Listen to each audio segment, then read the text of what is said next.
جی senator اونا بس اب الیکشن پہ بات کریں مختصر سے. اعوذ باللہ من الشیطان الرجیم بسم اللہ الرحمن الرحیم. سر سب سے پہلے میرے جو آنریبل سینئرز ہیں سر جو اس 6 سال اپنے مکمل کر کے چلے جائیں گے, میری طرف سے نیک خواہشات. I wish them all the best and I look forward کہ وہ دوبارہ الیکٹ ہو کے آئیں. It has been a wonderful time with them and انشاءاللہ I hope to see them again all of them. جی نمبر 1 جی. نمبر 2 سر جیسے کہ علی ظفر صاحب نے کہا and thankful to you sir کہ آپ نے ہماری اس ریکویسٹ کو ایکسیپٹ بھی کیا. آرڈر نہ کرنا آپ کی بس کی بات ہے, but again thankful to the treasury benches, Bizenjo صاحب آپ کا, ترین صاحب آپ کا, مشاہد صاحب, عباسی صاحب, سعدیہ عباسی صاحبہ کہ جو ٹریڈی بینچز ہیں جنہوں نے پی ٹی آئی کے ساتھ مل کے اعجاز چوہے صاحب کے پروڈکشن آرڈر کے حوالے سے ہماری ریکوزیشن کو سائن کیا. سر 9 مہینے سے ایک شخص وہاں پہ جیل میں ہے سر, اینڈ ایز پر لا سر اس کو یہاں پیش ہونا یہ آپ کے اور میرے فرائض میں شامل ہے. بٹ کیونکہ سر اپنا اپنا وقت آتا ہے, اور that reminds me of a National Geographic channel sir جہاں پہ 100 ہرن کھڑے ہوتے ہیں اور ایک شیر آ کے اس میں سے ایک کو اٹھا کے چلا جاتا ہے اور تھوڑی دیر بعد 99 پھر دوبارہ گھاس چرنا شروع کر دیتے ہیں. سو یہ وقت ہم پہ بھی آئے گا, ایک دن صاحب میں سے کوئی جیل میں ہوگا اینڈ آئیز اور نوز کی گیلریز میں چائے پی رہے ہوں گے. یہ تکلیف دہ عمل ہے and that person is in pain sir. So اگر ہو سکے تو اعجاز چودھری کے حوالے سے پروڈکشن آرڈر جاری کیجیے.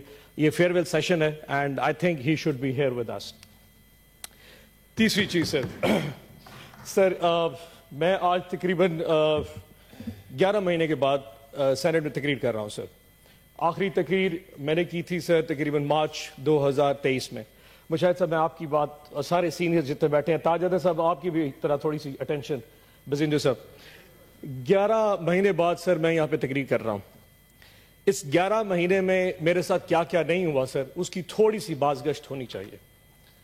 And this is very emotional sir. 9 مئی کا واقعہ ہو گیا سر, 9 مئی کے بعد روپوش ہو گئے. 4.5 مہینے سر مختلف گھروں میں چھپے رہے سر, کبھی کسی کے گھر کبھی کسی کے گھر, بچے لے کے در بدر گھرتے رہے سر. جگہ ختم ہو گئی, گاڑیاں نمبر پلیٹیں تبدیل کرنی پڑی. میرے بیٹے نے ملک سے باہر جانا تھا, چھپا کے اس کو ایئرپورٹ سے واپس بھیجا, اور پتہ نہیں کیا کیا نہیں ہوا سر. 4.5 مہینے بعد امنگ آل مائی کولیگس مجھے اٹھا لیا گیا جی لاہور ڈیفنس سے. 14 دن سر میں کہیں رہا. 14 دن میں جو بھی چلا کاٹا سر, واپسی پہ ایک سٹیٹمنٹ دے دی تھی جس میں 20 سیکنڈ کی ایک ویڈیو سٹیٹمنٹ دی کہ میں تحریک انصاف جنوبی پنجاب کی صدارت سے استعفیٰ دیتا ہوں اور 9 مئی کی مذمت کرتا ہوں, اور مجھے آزاد کر دیا گیا. آزاد تو ہو گیا سر, لیکن ایک زندہ لاش ہوں میں, ایک ایسی زندہ لاش جو نہ سوچ سکتا ہے, نہ سمجھ سکتا ہے, نہ بول سکتا ہے. مجھے نفرت ہوتی جا رہی ہے سر اس ایوان میں بیٹھ کے, اس تصویر کی طرف دیکھتے ہوئے جو مجھے اس چیز کا یقین دلاتی ہے کہ میں آزاد ہوں. میں آزاد نہیں ہوں. اگر مجھ میں سوچنے سمجھے کی صلاحیت یہ ریاست نہیں دے سکتی تو میرا یہاں جینے کا حق بھی نہیں بنتا. کون ہوتا ہے کہ مجھے ڈکٹیٹ کرے ہم نہ باز آئیں گے محبت سے, جان جائے گی اور کیا ہوگا سر. ایک قیدی جو ہے وہ مجھے دیتا ہے سر, میرے اللہ کے بعد ایک قیدی مجھے میری طاقت دیتا ہے سر. وہ جیل میں بیٹھا ضرور ہے سر, لیکن مسکرا رہا ہے, اس پورے نظام پہ مسکرا رہا ہے. اس ایک قیدی نے اس پورے ملک کو میں اصل حقیقی آزادی دی ہے سر. ایک قیدی نے, 70 سال پہلے کوئی آزادی نہیں تھی. اس ایک قیدی نے 8 فروری کو جو میں آزادی دی ہے وہ اس قوم یاد رکھے گی اس قیدی کو سر. اس ایک قیدی نے سارے نظام کو ننگا کر کے رکھ دیا ہے سر. 8 فروری کو, جب اس سے پہلے 6 مہینے میں نے ڈپریشن میں گزارے سر, جب 8 فروری کو میں نے لوگوں کو نکلتے دیکھا, جتنی کچھ پری پول ریگنگ کی گئی, ہمارے کینڈیڈیٹس اٹھا لیے گئے, جلد سے جلوس نہیں کرنے دیے گئے, کسی کچھ بھی نہیں کرنے دیا. لیکن 8 فروری کو جب عوام نکلی, وہ نون لیگ اور پیپلز پارٹی کے جب ان کے کیمپس میں جا کے سر وہاں سے پرچی بنوا رہی تھی, اینڈ پہ جا کے خوف میں جا کے ووٹ عمران خان کے کینڈیڈیٹ کو دے رہی تھی, کسی بینگن کو, کسی جوتے کو, کسی سبز مرچوں کو, جو بھی نشان تھے. 5 بجے رات کو قوم نے سوچا کہ ہم نے اپنا فرض ادا کر دیا. رات کو قوم آئی, صبح 5 بجے تک پوری قوم ایسے جاگ رہی تھی جیسے بیلٹ باکس کے ڈبے ان کے ساتھ پڑے ہوں, اور وہ قوم حفاظت کر رہی تھی. نماز پڑھ کے قوم جب سوئی تو 9 بجے اٹھی تو پھر نظام الٹا تھا. جو سیٹیں ہم 136 40 تک جیت چکے تھے وہ واپس 100 پہ آ گئی اور آج وہ سیٹیں کم ہوتی ہوتی 93 پہ پہنچ چکی ہیں. تاج صاحب آپ تو اپنی روتے ہیں سر, ہماری سنیے کہ جن لوگوں کے پاس فارم 47 ایشو ہو گیا, فارم 45 تو پریزائڈنگ آفیسر سے لیا ہی نہیں گیا. ریٹرننگ آفیسر نے بغیر فارم 45 دیکھے فارم 47 کے ریزلٹس ایشو کر دیے. فیصلہ پہلے ہو چکا تھا کہ کس کو کس اوقات پہ رکھنا ہے.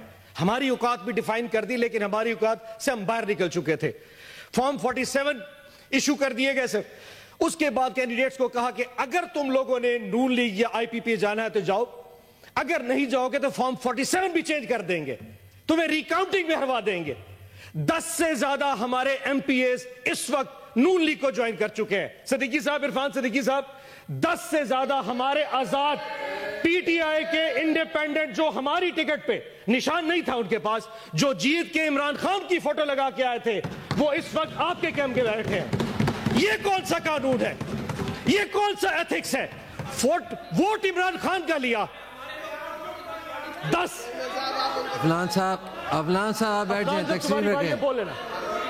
افلان صاحب, افلان صاحب, سنر اگلی صاحب, بات سنتے ہیں سر. اب اس وقت کوئی بات. افلان صاحب تشریف رکھیں. ذیشان صاحب بیٹھیں. افلان صاحب, افلان صاحب, سینیٹر صاحب, اپنی تقریر بٹن دبا. سینیٹر صاحب, سینیٹر صاحب اب اپنی باری میں بول رہے ہیں. آج اس وقت حالات یہ ہیں کہ ملک میں وزیر اعظم بنانے کے حوالے سے کچھ نہیں ہو پا رہا. وہ قیدی پھر مسکرا رہا ہے. اس وقت اس ملک کا وزیر اعظم نہیں بن پا رہا. لیکن افسوس چیک کریں سر, افسوس چیک کریں سر, اس قیدی کا ساتھ دیکھیں. 31 سال کی سزائیں دے دی فروری کے پہلے 4 دنوں میں, ابھی بھی دل بھرا نہیں. اس وقت اس قیدی کی بیوی بشرا آپا بنی گالا کے اندر ہاؤس اریسٹ ہے سر. اور ہاؤس اریسٹ کیسا ہے کہ پورے ایک کمرے کی 4 دیواری میں ان کو محصور کر دیا گیا ہے, اور ان کو کھانا اڈیالہ جیل سے آتا ہے, اور اس کھانے میں ہمیشہ کہ زہر ملایا جا رہا ہے. خان صاحب بار بار لکھ چکے ہیں ظلم کرنا ہے تو کر لو, لیکن یہ کون سا ظلم ہے؟ تم نے کسی کو قیدی بنانا ہے بنا لو, پر زہر دے کے مارنا یہ کہاں کی بات ہے؟ ہم نے ریکویسٹ کی ہے مہربانی کر کے بشرا آپا کو اڈیالہ جیل بھیج دے, ہمیں ہاؤس اریسٹ نہیں ہونا. اور آج پوری قوم کو یہ پتا ہونا چاہیے اس وقت بشرا آپا کی طبیعت ٹھیک نہیں ہے, ان کے ساتھ جو کچھ ہو رہا ہے یہ ایک ظلم ہے. آخر میں سر ٹائم اپنا گزرا, ایک شعر پڑھ دیتا ہوں. معذرت میں لکھنے لگا تھا لیکن وہ لکھ نہیں سکا, سو یہاں موبائل سے پڑھوں گا, لیکن سر آپ سے اجازت لے کے. کچھ لوگ تمہیں سمجھائیں گے, وہ تم کو خوف دلائیں گے. کچھ لوگ تمہیں سمجھائیں گے, وہ تم کو خوف دلائیں گے. جو ہے وہ بھی کھو سکتا ہے, اسراء میں راہزن ہیں اتنے. کچھ یا اور بھی ہو سکتا ہے, کچھ تو اکثر ہوتا ہے. کچھ اور یہاں ہو سکتا ہے, کچھ اور تو اکثر ہوتا ہے. پر تم جس لمحے میں زندہ ہو, یہ لمحہ تم سے زندہ ہے. یہ وقت نہیں پھر آئے گا, تم اپنی کر گزرو, جو ہوگا دیکھا جائے گا. پاکستان زندہ باد, عمران خان زندہ باد.